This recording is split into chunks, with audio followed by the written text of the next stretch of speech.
अल्हम्दुलिल्लाह अल्हम्दुलिल्लाहि रब्बिल आलमीन अस्सलातु वस्सलामु अला मुहम्मदिन अमीन आऊज़ु बिल्लाहि मिनश शैतानिर रजीम बिस्मिल्लाहिर रहमानिर रहीम रब्बी इश्रह ली सदरी व यस्सिर ली अमरी वहलुल उक़दतम मिन लिसानी यफ़क़हू क़ौली सुब्हानल्लाह व बिहम्दिही सुब्हानल्लाहिल अज़ीम सुब्हानल्लाह व बिहम्दिही सुब्हानल्लाहिल अज़ीम।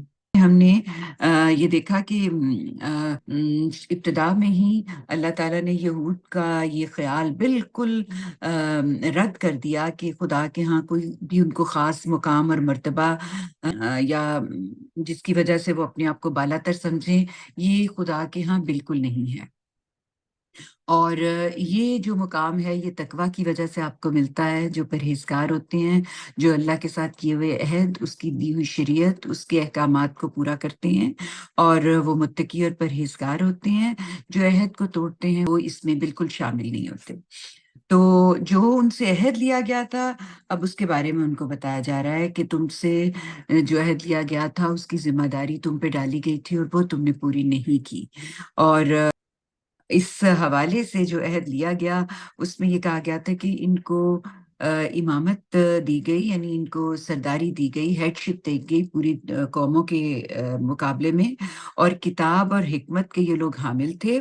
और इसके हवाले से इन पे ज़िम्मेदारी ये थी कि ये जो भी अंबिया आएँगे, जो भी इनके बाद किताबें आएँगी, ये उन पर ईमान लाएँगे, तो और उनको ये जो कुछ इन्हें मिला है उसको उनके सामने रखेंगे। यानी अपनी तौरात, अपनी इंजील उसमें जो पेशगोइयाँ आने वाले नबी के बारे में हैं, उनके सामने भी रखेंगे। जो उनकी कौम है उनको भी उसके अंदर जो कुछ है अहद के हवाले से उसकी गाइडलाइन देंगे। लेकिन उन्होंने ना सिर्फ़ इस अहद की ज़िम्मेदारी को पूरा नहीं किया, यानी अहद तो किया लेकिन उसको पूरा नहीं किया, और जो किताब में जो इनको ज़िम्मेदारी आगे बताने के लिए कही गई थी, उसको भी अवॉइड किया। तो ये सारी बातें जो हैं ये चल रही थी। अल्लाह ताला उनको बता रहे हैं कि ये तुम कर रहे हो, अपने अहद को तुम पूरा नहीं कर रहे।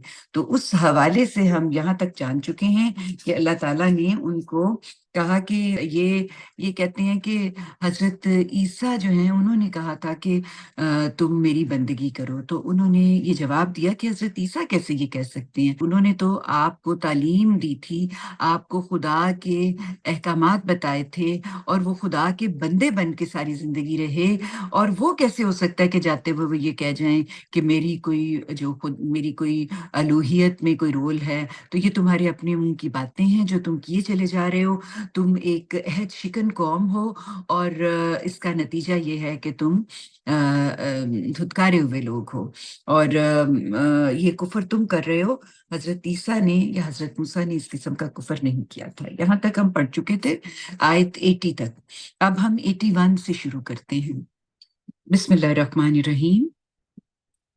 और इन्हें याद दिलाओ जब अल्लाह ने नबियों के बारे में इनसे अहद लिया कि मैंने जो शरीयत और हिकमत तुम्हें अता फरमाई है, तुम्हारे पास कोई रसूल उसकी तस्दीक करते हुए आए जो तुम्हारे पास मौजूद हो, तो तुम उन पर ईमान लाओगे और उसकी मदद करोगे। फिर तुम्हारे पास कोई नबी, कोई रसूल आए, यानी ये बात तो नबी पाक सल्लल्लाहु अलैहि वसल्लम की हो रही है, लेकिन जनरलाइज़ भी इसको किया गया है।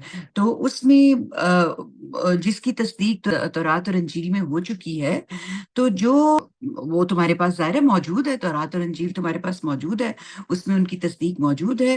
तो कहा, इसके बाद पूछा, क्या तुमने इकरार किया और उस पर मेरे अहद की ज़िम्मेदारी उठा ली?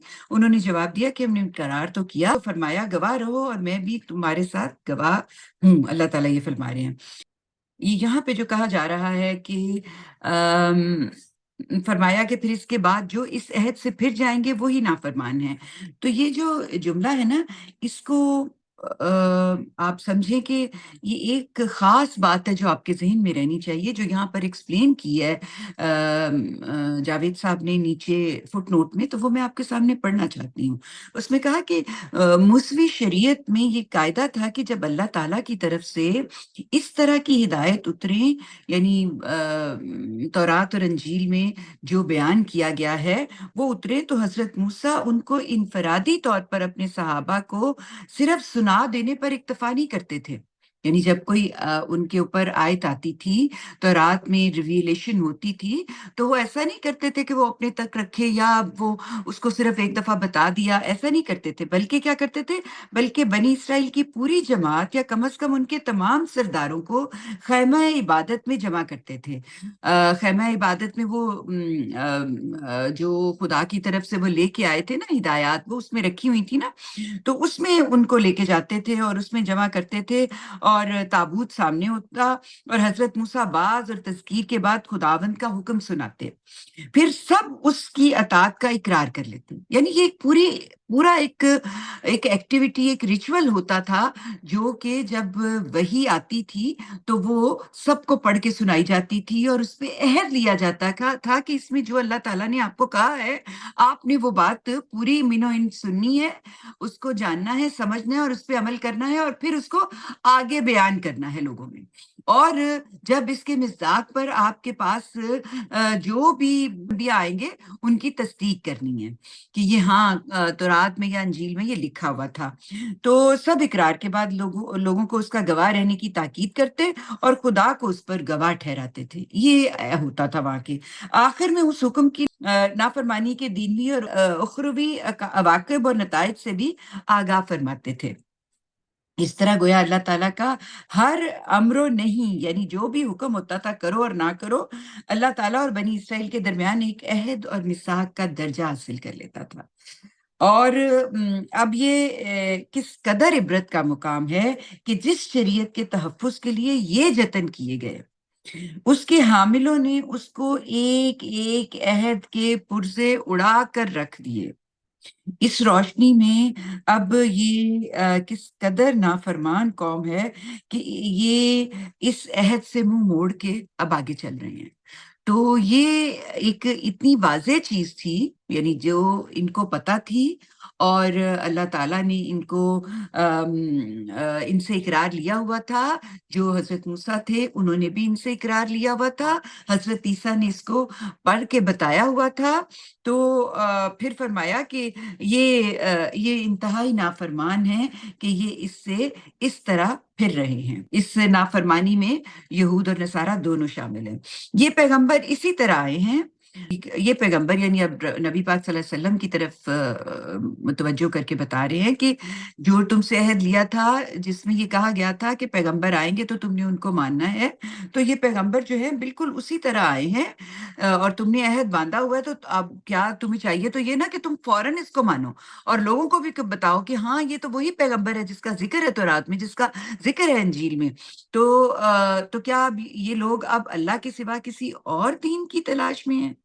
दरा हालांकि ज़मीन और आसमान, तौन व करहन सब उसी की फर्माबरदार हैं और उसी की तरफ लौटाए जाएँगे। कहा है कि ज़मीन और आसमान की तमाम मखलूक़ात जो हैं, वो खुदा के कानून के अंदर रहकर अल्लाह ताला की पैरवी करती हैं। तो उनके लिए दुनिया में कोई राह फ़रार नहीं है। ये हो नहीं सकता कि वो दुनिया में भी कोई राह फ़रार करें और मरने के बाद भी किसी तरह का उनका फ़रार नहीं है। तो ये अहले किताब सारे इस बात से वाकिफ़ थे, और फिर भी ये दीन फ़ितरत और दीन कायनात को छोड़कर ना जाने कहाँ भागना चाहते हैं। इनके दिमाग मत मारी गई है। ये हैरत और ताज्जुब के साथ अल्लाह ताला इनको ये बात करते हैं। फिर इसके बाद बताया, इनसे कह दो, हमने अल्लाह को माना और उस चीज़ को माना जो हमारी तरफ नाज़िल की गई है, और जो इब्राहीम, इस्माइल, इसहाक और याकूब और उनकी औलाद की तरफ नाज़िल की गई थी, और जो मूसा और ईसा और दूसरे सब नबियों को इससे उनके परवरदिगार की तरफ से दी गई थी। उसमें हम उनमें कोई फ़र्क नहीं करते। ये सब अल्लाह के पैगंबर हैं और हम उसी के फरमाबरदार हैं। फरमाया कि हम जो साहिब ईमान हैं, यानी हम इस तरह की ये बात माने और ये ना माने, ये कोई तरीका नहीं है। अल्लाह ताला की हिदायत जो है वो यही है कि हम बगैर किसी इस्तिस्ना के, बगैर किसी को कम ज़्यादा किए, बगैर किसी किस्म का तफ़रक़ा किए, हम इन सब को मानें। और यही हमारा असल ईमान है कि हम तमाम अंबिया के मानने वाले हैं। तो कहा कि चूँकि ये फ़र्क कर रहे हैं, चूँकि ये अपनी ज़िद्दम-ज़िद्दा में अपनी ख़्वाहिश नफ़्स की वजह से अपनी बड़ाई में मुब्तला, अपनी जो फ़ॉल्स अक़ीदे हैं जिसमें ये मुब्तला हैं, उनकी वजह से ये इस बात से फिरे हुए हैं जो कि इनको बड़ी अच्छी तरह समझ आती है। तो आप इनको कह दें पैगंबर कि ये सब अल्लाह के पैगंबर हैं और हम उसके फर्माबरदार हैं। यानी हम ये सारी सबको मानने वाले हैं। यही इस्लाम है, और जो इस्लाम के सिवा कोई और दीन इख्तियार करना चाहे तो उससे वो हरगिज़ कबूल नहीं किया जाएगा। और फरमाया, और क़यामत में वो नामुरादों में से होगा कौन? जो अल्लाह के दीन में कोई इख्तिरा करने की कोशिश कर रहा है, या अल्लाह के इस दीन के सिवा कोई दीन इख्तियार करने की कोशिश कर रहा है, या उसमें कोई चीज़ गलत-मलत करने की कोशिश कर रहा है, किसी को भी कबूल नहीं किया जाएगा। फिर फरमाया, तुम इनकी हिदायत चाहते हो? अल्लाह उन लोगों को हिदायत किस तरह देगा जो मानने के बाद मुनकर हो गए। ज़रा हालाँकि वो इस बात के गवाह है कि ये रसूल सच्चे हैं। यानी इनकी दिल जो है ना, ये गवाही देते हैं कि ये अल्लाह के बरहक रसूल हैं, लेकिन इनकी ज़ुबानें झुठला रही हैं। तो कहा कि ये सच्चे रसूल हैं और इनका दिल जानता है, लेकिन ये अपनी अ, इंतहाई शातिराना फ़ितरत, शैतानी अमाल और बदअहदियों और जो इनके अंदर दीन के अंदर तहरीफ़ात करना है, ये सारी चीज़ों ने इनको दीन से बहुत दूर कर दिया है और ये मानने वाले नहीं हैं। और बताया, और इनकी सच्चाई पर गवाही के लिए इनके पास खुली हुई निशानियाँ आ चुकी हैं। तो फरमाया, इनकी सच्चाई पर गवाही के लिए उनके पास खुली हुई निशानियाँ आ चुकी हैं, और हकीकत ये है कि अल्लाह इस तरह के ज़ालिमों को हिदायत नहीं देता। उनकी सज़ा ये है कि इन पर अल्लाह और उसके फ़रिश्तों और तमाम इंसानों की लानत है। ये उसमें हमेशा रहेंगे, ना उनके अज़ाब में कमी होगी और ना उन्हें मोहलत दी जाएगी। ज़ाहिर है कि ये दोज़ख की बात हो रही है कि उसमें वो हमेशा रहेंगे। और जो यहाँ पर लानत की बात है कि क़यामत के दिन नेक बद सब भी उन पर लानत करेंगे। नेकों की लानत तो वाज़ेह होती है, और बदों की लानत के हवाले से ये जान लें कि वो इसलिए लानत करेंगे कि इनकी वजह से हम भी गुमराह हुए। तो जो जहन्नुम रसीद होगा, ज़ाहिर है वो किसी गलत फ़ॉलोइंग में पड़ा होगा, शैतान के साथ खड़ा होगा, तो फिर आखिरत में वो उस पे लानत करेगा कि हम तुम्हें मान के किस कदर गलत जगह पे आके खड़े हो गए। तो वो फिर दोज़ख के लिए अहल ठहरेंगे और वो उसमें हमेशा रहेंगे, ना इनके अज़ाब में कमी होगी और ना उन्हें मोहलत दी जाएगी। इनमें से अलबत्ता जो इसके बाद तौबा और इस्लाह कर लें, वो इससे महफूज़ रहेंगे, इसलिए कि अल्लाह बख्शने वाला है और उसकी शफ़क़त अबदी है। कहा कि जो ये कर लेंगे ना, उनको अल्लाह महफूज़ कर देगा। और क्यों? इसलिए कि अल्लाह तो बख्शने वाला है। आप दिल साफ़ कर लें, गलती जितनी बड़ी मर्ज़ी हो गई है, अल्लाह आपको बख्श देगा। लेकिन जो मानने के बाद मुनकिर हुए, फिर अपने इस इनकार में बढ़ते चले गए और अब मौत को सामने देखकर तौबा करना चाहते हैं, तो उनकी तौबा हरगिज़ कबूल नहीं होगी। वही दर हकीकत राह से भटके हुए हैं।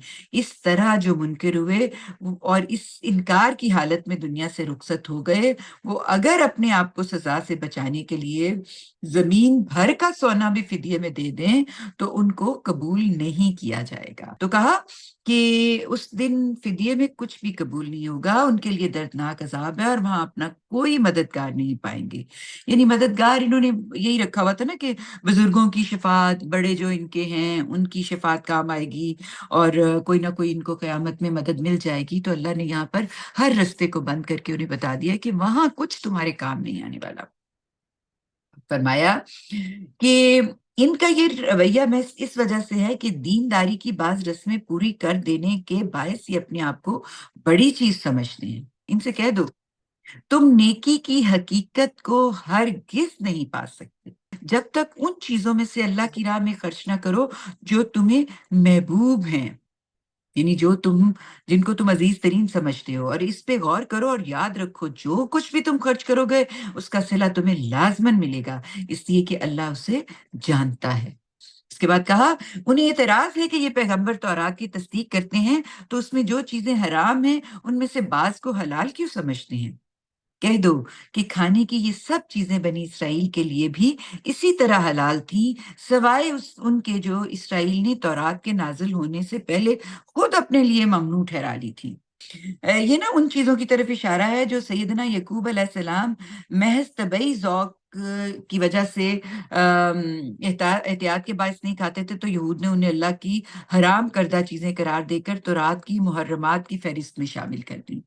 तो कहा कि कह दो कि लाओ तौरात और उसको पढ़ो अगर तुम सच्चे हो। यानी तौरात में देख लो, ऊंट या बाज दूसरी चीजें जिन्हें तुम हराम समझते हो ना, उसमें हुर्मत का कोई ऐसा अहद नहीं है, लेकिन तुमने किया हुआ है because of so many reasons, जो तुम अपनी जो एक खास तरबियत अगर इंसान अपनी नहीं करता ना, और कौमें भी जब अपनी तरबियत नहीं करती, तो जो गलत बातों को वो एक दफा या दो दफा करते हैं, तो फिर उनके अंदर उनको जो अपनी तबीयत की वजह से अच्छा लगता है, फिर वो उनके लिए सख्ती बनता चला जाता है। और ये अल्लाह की बताई हुई आसान रस्तों को जब आप मुश्किल करते हैं, तो फिर उसके जद में आप खुद आए चले जाते हैं। तो बताया कि तुमने खुद ही किया हुआ, अल्लाह ने इसको हराम नहीं किया हुआ। और कहा कि फिर इसके बाद भी जो लोग अल्लाह पर झूठ बांधे वही जालिम है। कह दो कि अल्लाह ने सच फरमाया है, इसलिए अपने इन तासुबात को छोड़ो, इब्राहिम के तरीके की पैरवी करो जो इस्लाम के रास्ते पर बिल्कुल यकसू था और मुशरिकों में से नहीं था। इसी तरह किबले के बारे में भी इन्हें एतराज है। इनसे कह दो, पहली इबादतगाह जो लोगों के लिए तामीर की गई थी वो यकीनन वही है जो मक्का में है, तमाम जहान वालों के लिए बरकत और हिदायत के मरकज की हैसियत से। उसमें खुली हुई निशानियां हैं, यानी खुली हुई निशानियां सैयदना इब्राहिम अलैहिस्सलाम का बनाया हुआ घर, किबला, और इसमें मुकाम इब्राहिम है, इसमें हज होता है, और बहुत से दीनी फ़राइज़ हैं जो यहाँ पर जाके ही अदा होते हैं। और तौरात में भी इनके लिए नाकाबिले तरदीद शाहिद मौजूद थे, और इसके पढ़ने वाले इस हकीकत की तरदीद नहीं कर सकते थे कि सैयदना इब्राहीम के हाथों जिस बैत ईल की तामीर का ज़िक्र उसमें हुआ, उसका मिस्दाक अगर कोई हो सकता है तो बैतुल मुक़द्दस नहीं, बल्कि यही मक्का का बैतुल हरम है। तो कहा कि इसी तरह किबले के बारे में भी इन्हें एतराज़ है। इनसे कह दो, पहली इबादतगाह जो लोगों के लिए तामीर की गई वो यकीनन वही है जो मक्का में है, तमाम जहान वालों के लिए बरकत और हिदायत के मरकज की हैसियत से। इसमें खुली हुई निशानियां हैं, इब्राहिम का मस्कन है, जो इसमें दाखिल हो जाए वो मामून है, यानी उसको अमन मिल गया। और जो लोग वहां तक पहुंचने की इस्तिताअत रखते हैं उन पर अल्लाह के लिए इस घर का हज है। ये उसकी निशानियां हैं, जो इसके बाद भी इनकार करेंगे अल्लाह को उनकी कुछ परवाह नहीं, इसलिए कि अल्लाह ताम जहान वालों से बेनियाज है। इनसे पूछो, अहले किताब, तुम अल्लाह की इन आयतों का इनकार क्यों करते हो? जो जो कुछ तुम कर रहे हो अल्लाह उसे देख रहा है। उनसे पूछो, अहले किताब, तुम उन लोगों को अल्लाह के रास्ते से क्यों रोकते हो जो ईमान लाए हैं? तुम इनमें ऐब ढूंढते हो, जरा हालांकि तुम इसके गवाह बनाए गए हो। इस पे गौर करो और याद रखो, जो कुछ तुम कर रहे हो अल्लाह उससे बेखबर नहीं है। अब अहले किताब के ये जो दूसरा गिरोह है उस के बारे में ज्यादा बात शुरू हुई है, और फरमाया पहली फसल में तो खिताब था ना अहले किताब से, उन पर इत्माम हुज्जत के बाद इस आयत से खिताब का रुख मुसलमानों की तरफ हो गया। यानी अहले किताब से बात हो रही थी, अब रुख जो है वो मुसलमानों की तरफ आ गया। और चुनाचे इस दूसरी फसल में अब पहले मुसलमानों को अहले किताब की गुमराह कुन चालों से खबरदार किया गया है, और जो हक के रास्ते से उन्हें हटाने के लिए इख्तियार कर रहे थे। उसके बाद तज़किया और तत्हीर का मजमून शुरू होता है। फरमाया, ईमान वालों, तुम अहले किताब के एक ग्रोह की बात मान लोगे तो तुम्हारे ईमान के बाद ये फिर तुम्हें कुफर की तरफ फेर ले जाएंगे। یعنی یہ اہل کتاب سے مراد وہی گروہ ہے جن کی مخالفتوں اور وسوسہ اندیزیوں کا ذکر پہلے تفصیل سے ہو چکا ہے، اور قرآن سے معلوم ہوتا ہے کہ ان میں سے ایک گروہ اہل انصاف کا بھی تھا۔ چنانچہ اللہ تعالیٰ نے یہ بات ہر جگہ ملحوظ رکھی ہے کہ ان میں ان کے ساتھ کوئی بے انصافی نہ ہو، یعنی انہی اہل کتاب میں سے کچھ لوگ ٹھیک بھی تھے۔ تو اسی لیے اللہ تعالیٰ نے اس طرح سے بات شروع کی ہے کہ ایک گروہ ہے ان کے اندر سے جو کہ اس طرح کا ہے کہ اگر تم ان کی بات مان لو گے تو پھر یہ تمہیں واپس کفر کی طرف پھیر لیں گے۔ تو فرمایا اس پر متنبع رہو اور غور کرو کہ تمہارا کفر میں پڑنا کس طرح جائز ہو سکتا ہے، جبکہ تمہیں اللہ کی آیتیں سنائی جا رہی ہیں اور اس کا رسول تمہارے اندر موجود ہے۔ یعنی مطلب یہ ہے کہ اس کے باوجود حق کو چھوڑتے ہو کہ یہ تمہاری انتہائی محرومی اور بدبختی ہوگی کہ اللہ کے حضور پیش کرنے کے لیے اس کے بعد کوئی عذر تمہارے پاس باقی نہ رہے گا۔ تو اس کے معنی تو پھر یہی ہوں گے کہ تم نے پورے دن کی روشنی میں ٹھوکر کھا لی۔ یعنی تم متنبع رہو، غور کرو، اگر تم ایسے کرو گے جبکہ پورے روشنی میں، یعنی رسول تمہارے درمیان موجود ہے، وہ تمہیں بتا رہا ہے، پورا سورج چمک رہا ہے جیسے روشنی ہے ہر طرف، اور پھر بھی تم ٹھوکر کھا رہے ہو۔ تم اسی لیے ٹھوکر کھا رہے ہو نا، تم انتہائی محرومی اور بدبختی کا شکار ہو۔ کیوں؟ اس لیے کہ تم نے رسول کی بات کو مانا نہیں۔ لہٰذا اللہ کو مضبوطی سے پکڑے رہو، اور یاد رکھو کہ جو اللہ کو مضبوطی سے پکڑے گا تو سمجھ لو کہ اس نے سیدھی راہ کو پا لیا۔ تو جو اللہ کی رسی کو مضبوطی سے پکڑ لے گا، اس کی ہدایت پہ آ جائے گا، اس کی کتاب پہ کو مان لے گا، رسول کے ساتھ کھڑا ہو جائے گا، تو پھر اس نے سیدھی راہ کو پا لیا۔ ایمان والو، اللہ سے ڈرو جیسا کہ اس سے ڈرنے کا حق ہے، اور دنیا سے رخصت ہو تو ہر حال میں اسلام پر رخصت ہو، اور اللہ کی رسی کو سب مل کر مضبوطی سے پکڑو، اور فرقے میں نہ پڑو، اور اپنے اوپر اللہ کی اس رعایت کو یاد رکھو کہ تم ایک دوسرے کے دشمن تھے تو اس نے تمہارے دل جوڑ دیے، اور اس کے فضل و کرم سے تم بھائی بھائی بن گئے۔ اور یاد رکھو کہ تم آگ کے گڑھے کے بالکل کنارے پر کھڑے تھے، پھر اس نے تم کو اس سے بچا لیا۔ اللہ اس طرح اپنی آیتیں تمہارے لیے واضح کرتا ہے تاکہ تم ہدایت پہ رہو۔ یہ جو تم آگ کے گڑھے کے بالکل کنارے کھڑے تھے پھر اس سے تمہیں بچا لیا، یہ اس عظیم احسان کی یاد دہانی ہے جو قرآن کے ذریعے عربوں پر ہوا۔ اس کتاب کے نازل ہونے سے پہلے ان کا ہر قبلہ دوسرے قبلے کا دشمن تھا، اور باہم جنگ و جدال پر یہ رہتے تھے۔ مذہبی حیثیت میں بھی ان کی کوئی وحدت نہیں تھی، ہر قبیلے کا اپنا دیوتا ہوتا تھا۔ سیاست، معیشت، ان کے مفادات آپس میں ٹکراتے رہتے تھے، لیکن قرآن کی صورت میں یہ رسی ان کے ہاتھوں میں پکڑا دی گئی تو پھر ان کو ایک رشتے میں پرو کر موتی کی لڑی بنا دیا گیا، جو ایک دوسرے کے دشمن تھے، جو اب ایک دوسرے کے جگری دوست بن گئے۔ یہ بڑا کمال تھا جو قرآن نے اس وقت کیا، اور اسی کو اللہ تعالیٰ نے بتا کے کہا کہ تم آگ کے گڑھے کے بالکل کنارے پہ کھڑے تھے، پھر اس نے تم کو بچا لیا۔ اللہ اس طرح اپنی آیتیں تمہارے لیے واضح کرتا ہے تاکہ تم ہدایت پہ رہو۔ مطلب ہے کہ اس وضاحت کے ساتھ یہ یاد دہانی اس لیے کروائی گئی ہے کہ اس معاملے میں معمولی غلطی میں بھی بڑے غیر معمولی فتنے آ سکتے ہیں، لہٰذا متنبع رہو۔ اگر وحدت اور محبت کی اس حالت کو باقی رکھنا ہے تو اس کتاب کو مضبوطی سے پکڑے رکھنا، ورنہ جاہلیت کی اسی حالت کو لوٹ جاؤ گے جس میں تم پہلے مبتلا رہے ہو۔ یہ حقیقت ہے کہ تم آگ کے گڑھے کے بالکل کنارے کھڑے تھے، تمہارے پروردگار نے تمہارا ہاتھ تھام کے تم کو اس سے بچا لیا۔ اب اس کتاب کو چھوڑو گے تو اندیشہ ہے کہ اسی گڑھے میں گرو گے اور اس کی آگ سے کسی طرح بھی نہیں بچ سکو گے۔ تو یہ اللہ تعالیٰ نے یہاں پر بتا دیا کہ اللہ اسی طرح اپنی آیتیں تمہارے لیے واضح کرتا ہے تاکہ تم ہدایت پہ رہو، اور چاہیے کہ تمہارے اندر سے کچھ لوگ مقرر ہوں جو نیکی کی دعوت دیں، بھلائی کی تلقین کریں اور برائی سے روکتے رہے۔ تم یہ اہتمام کرو اور یاد رکھو کہ جو یہ کریں گے وہی فلاح پائیں گے۔